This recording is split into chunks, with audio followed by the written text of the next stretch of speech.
Okay, for question 6b, again, what we need to do here, first of all, is take the derivative. Okay, and this is going to require the quotient rule, so I'm just going to run through this really quickly. Derivative of the numerator times the denominator,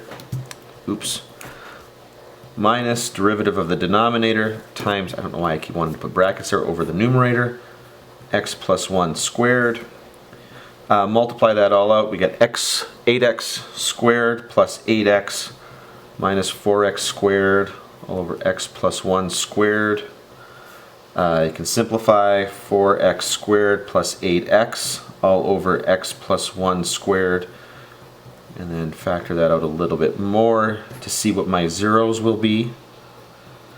Okay, and what I can see from here is I'm going to get critical numbers of 0 and negative 2. So these are my critical numbers here.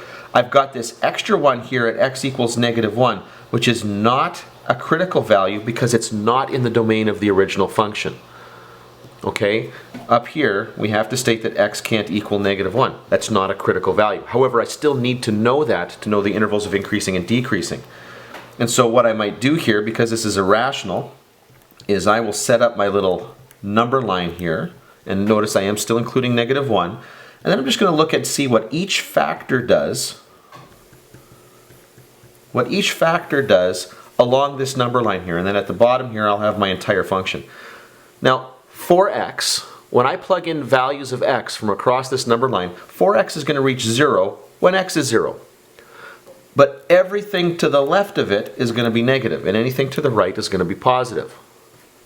X plus 2 is going to be equal to 0 when x equals negative 2, and anything to the left of it will be negative, and anything to the right of it will be positive.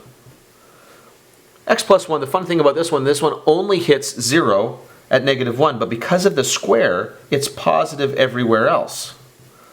So this means in my numerator I've got a negative times a negative divided by a positive denominator. That's a positive.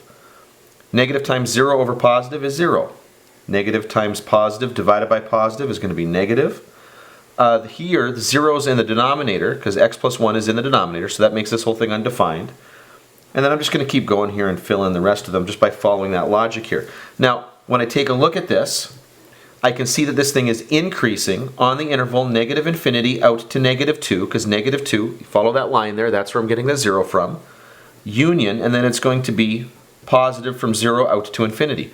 It's decreasing on the interval negative 2 to negative 1, okay, union negative 1 up to 0.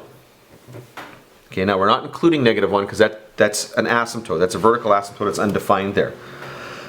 So that's an asymptote. I've only got 2 points that are critical numbers, and notice that I'm increasing, okay, to the left of negative 2, and I'm decreasing to the right. That makes a maximum at negative 2, and if you plug that into the original function, you'll get negative 16. And then on 0, we've got exactly the opposite thing. We're decreasing and then increasing, which makes that a minimum. And if you plug in the value of x there, you're going to get, plug in x into the function, you'll get 0 there.